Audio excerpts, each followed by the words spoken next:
What's up mga tropa kids? Welcome again to our YouTube channel, Richie De Leon TV. At ngayon mga tropa kids, makikita nyo dito sa ating lugar.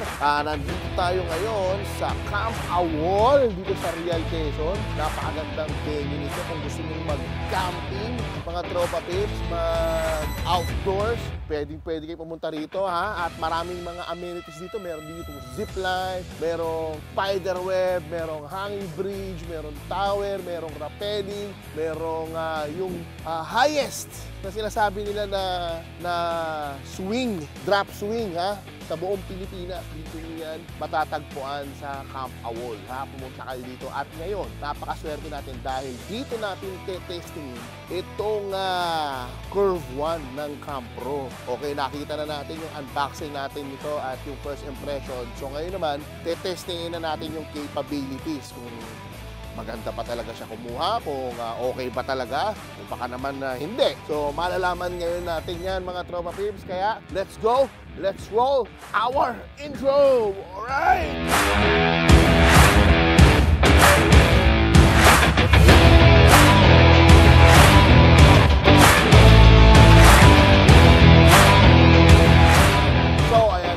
Mga tropa peeps, no? Atin na pong susubukan itong Curve 1 ng Camp Pro. Maraming salamat sa Camp Pro Philippines para sa pagbigay po sa atin itong kanilang action cam para matesting. Hahatiin po natin sa tatlong segment itong ating review. First, yung kanyang mga video capabilities. Second naman, yung kanyang photo capabilities. At number 3, yung ease of use. So, unahin na natin yung video capabilities niya. Let's go! Tignan natin ito mga tropa. So, again, ito yung kanyang power button. Ayan, makita natin agad Camp Pro. Yun, no? So, pwede yan pag yan. So, dito, of course, yung power, pag pinindot mo, power yan. Mamatay, di ba? Simple lang. Ulitin natin. Lock button. So, slide right to unlock. Pag ganun pala, baliktad. Tapos, yung mic, pwedeng i-mute. Nakakita nyo, merong dilaw at hindi mute. Ito is yung Wi-Fi. Dito yan sa cellphone. So magda-download kayo, merong application na QR code dun sa box. I-scan nyo lang yon, tapos magkakaroon kayo nito. Yan. So start connect. Ko-connect nyo siya. Ay, wait lang. Dapat connect. One eternity later. So, ayan po mga tropa, makita nyo nakakonect na tayo. So, ayan, ito. May mga ibang functions yan dyan, pwedeng movie, photo, ito yung shutter. So, ngayon naman, tignan natin yung mga function. Video resolution, okay? So, sa video resolution niya, iba-iba. May 4K 30, 4K 60, meron din siyang 1080, 60 frames. Meron pa siya, pero naka-gray out. Bakit kaya naka-gray out siya? Try lang natin tong 1080-60. Ayan. So, yung pag naka-on yung ETS, sorry, yan, stabilize yung shot. Kung hindi naman, hindi siya stabilize. So, subukan natin yung difference ng naka-on at saka naka-off. So, ngayon, makikita natin yung difference ng stabilize at saka stabilize. So, ayan. So, makikita nyo yung stabilize at naka-on at saka naka-off. Okay. Alright. So ngayon naman, dito naman tayo sa next function niya, yung loop video. Yung loop video, meron siyang 1 minute, 3 minutes, at 5 minutes. So hindi ko na napapakita sa inyo. Ang ibig sabihin lang yan, pag kayo ay nag-record, in-on nyo siya, at kunyari nagmumotor ka, tapos gusto mo every 1 minute, every 3 minutes, every 5 minutes, yung na-record mo ng 5 minutes, after 5 minutes, papatong uli yung bagong 5 minutes. So, hindi na uubos yung memory card mo. Kasi pumapatong. Pumapatong lang siya ng pumapatong. Naglo-loop lang siya. Hindi na uubos yung memory. Alright? Okay, next natin, yung auto white balance. Okay, meron siyang mga parang sa camera lang. May daylight, may cloudy. Merong incandescent, fluorescent. Pwedeng snorkeling at yung snow mode. Ano tong mga white balance na to? Okay, example, medyo nasa loob kayo ng hotel at yung ilaw ay madilaw. Dito siya sa incandescent. Okay, para maging hindi masyadong madilaw. Kunyari naman, nandito ka sa araw, cloudy, masyadong maputi.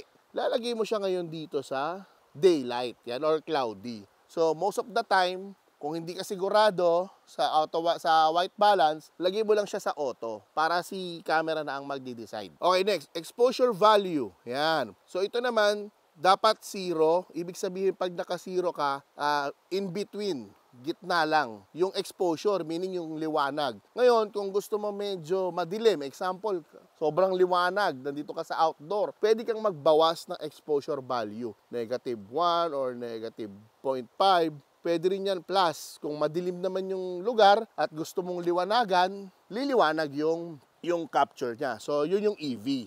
Record sound. So, pwede kang mag-mute kung ayaw mong mag-record ng mga nakaka-capture. Kung ayaw mong makaka-capture siya ng sound, off mo lang yan. Naka-mute yan. So, ngayon, on natin. Okay, frequency. Okay, itong frequency na to may 50 Hz and 60 Hz. Usually, minsan, pag nagsushoot tayo, lalo pag may mga LED lights, minsan may mga parang guhit na gumaganon, na dumadaan. So, try nyo lang laruin yung frequency na yan. Most of the time, nawawala yon.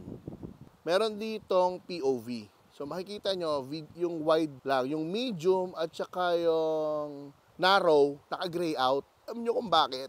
Dito yan. Kasi, yung ating image stabilization naka-on. Okay, pag in-off mo yan, tsaka ka lang ngayon magkakaroon ng lahat ng kompletong resolution. Okay, lahat na, kanina naka-gray out yung iba sa resolution kasi nga yung kanya image stabilization naka-on. Ito din, yung POV din, ayan na. So, yung POV is yung lens niya. So, naka-wide siya ngayon. So, wide. So, pag wide, ganitong itsura niya.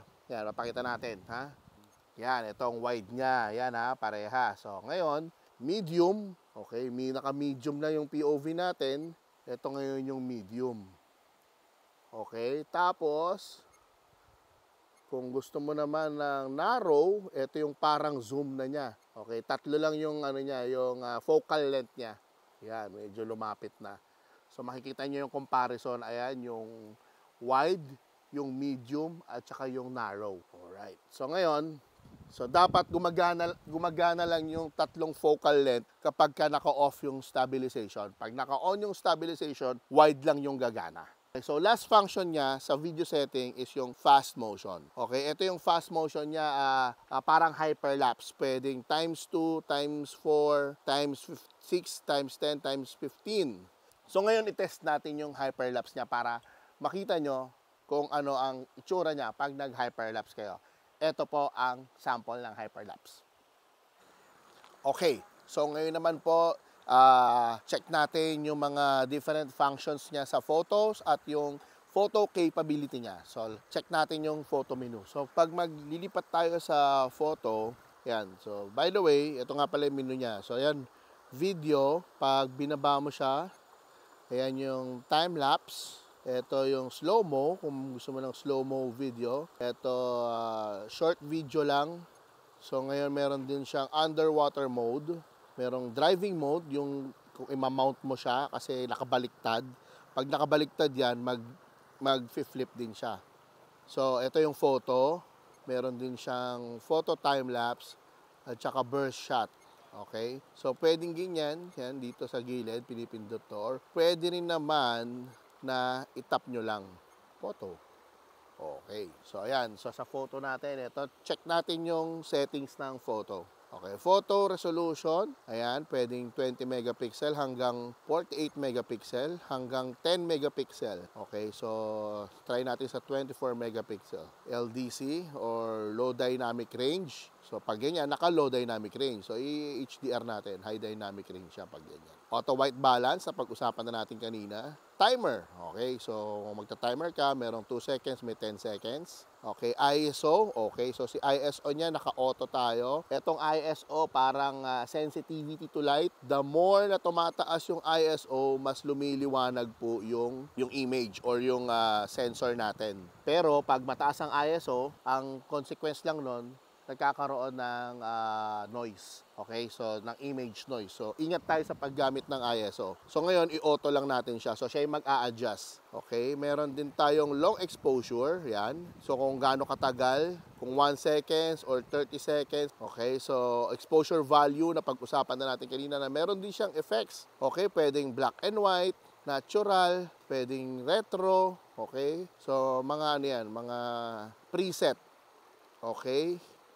Okay, yung kanina, yung metering niya, parang sa camera din, multi. Ibig sabihin ng multi. So, ang ginagawa niya, kino-compute niya yung kabuuan ng image. Tapos, nilalagay niya sa gitna yung exposure. Ibig sabihin, madilim doon, maliwanag dito, igigitna niya yon yung exposure. Okay, pero pag sinenter mo siya, kung sino lang yung nasa center, yun lang yung imi-meter niya. Ibig sabihin, wala siyang pakialam doon sa mga nasa paligid.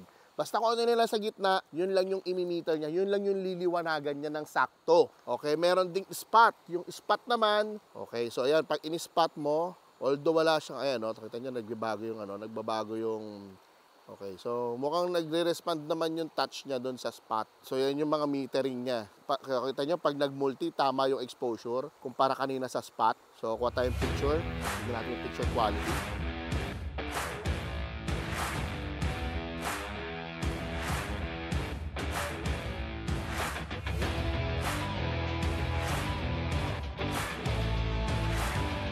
So nakita na natin yung mga functions na sa photo and sa video. Nakita na rin natin yung quality niya. So ngayon, meron akong isang paborito dito sa action cam na to. Actually, sa tingin ko ito yung edge nitong action cam na to kumpara doon sa mga direct competitors niya na action cam na lumalabas sa market. Ito, front-facing camera. Ayan mga tropa. Pag pinindot nyo to, ayan to sa likod, pag pinindot nyo tong isa na to, tong ilalim, hop, nawala. Napunta na dito. Kung magbablog kayo, ganyan, at least kita nyo yan. No, diba? Pag nagbablog kayo, kita nyo. Yung ibang action camera, walang ganyan. Well, sa mga high-end na camera, meron yan. Kaya lang, mahal. Ito yung isa sa mga nagustuhan ko sa camera na to. Pagdating naman doon sa ease of use, mga tropa, well, I can say, kanina, kung makikita nyo, ginamit ko rin to doon sa underwater, by the way. So, ito yung mga underwater shots ko. Nung nag-swimming kami dito sa Camp Awol, ayan po yung batis dito sa Camp Awol, makikita po ninyo yung mga footage ko. Meron siyang housing na kasama, di ba? So, nasa loob siya ng housing. Siguro mga 30 minutes na ako nasa tubig, hindi ko siya inaalis, nakababad lang siya, hawak-hawak ko lang siya sa kamay ko. Every now and then, nagsha-shot ako. So, hindi naman siya pinasok ng tubig, no? Maganda yung housing niya. So, ayun din yung quality na nakuha natin doon sa housing. Sa ease of use niya, well, I can say, madali siyang gamitin. Yung mga functions niya parang functions ng DSLR. I don't know kung sa mga ibang action cam, pero sa GoPro parang walang ganon. So parang gumagamit ka ng mga digital camera. Okay? So sa tingin ko maganda yon para sa isang action camera kasi ikaw yung nagdi-decide kung anong klaseng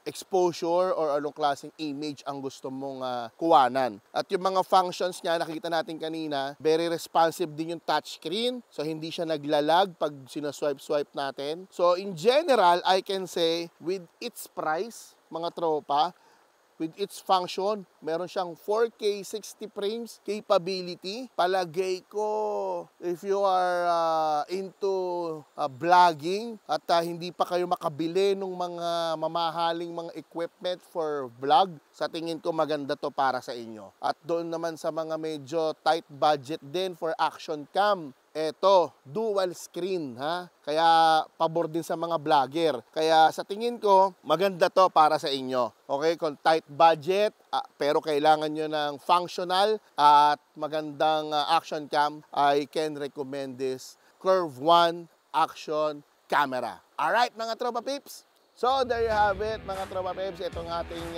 episode ngayon dito sa ating review sa CamPro Curve 1. Kung nagustuhan nyo po itong video natin, huwag po kayong mahiyang mag-LSS, like, share, subscribe dito sa ating channel, Richie De Leon TV, at abangan nyo yung isa pang camera from Cam Pro na i-review natin. Susunod na po natin yan. Hanggang dito po muna ang ating video. Hanggang sa muli mga Tropa Peeps. Kita-kits yo! Alright!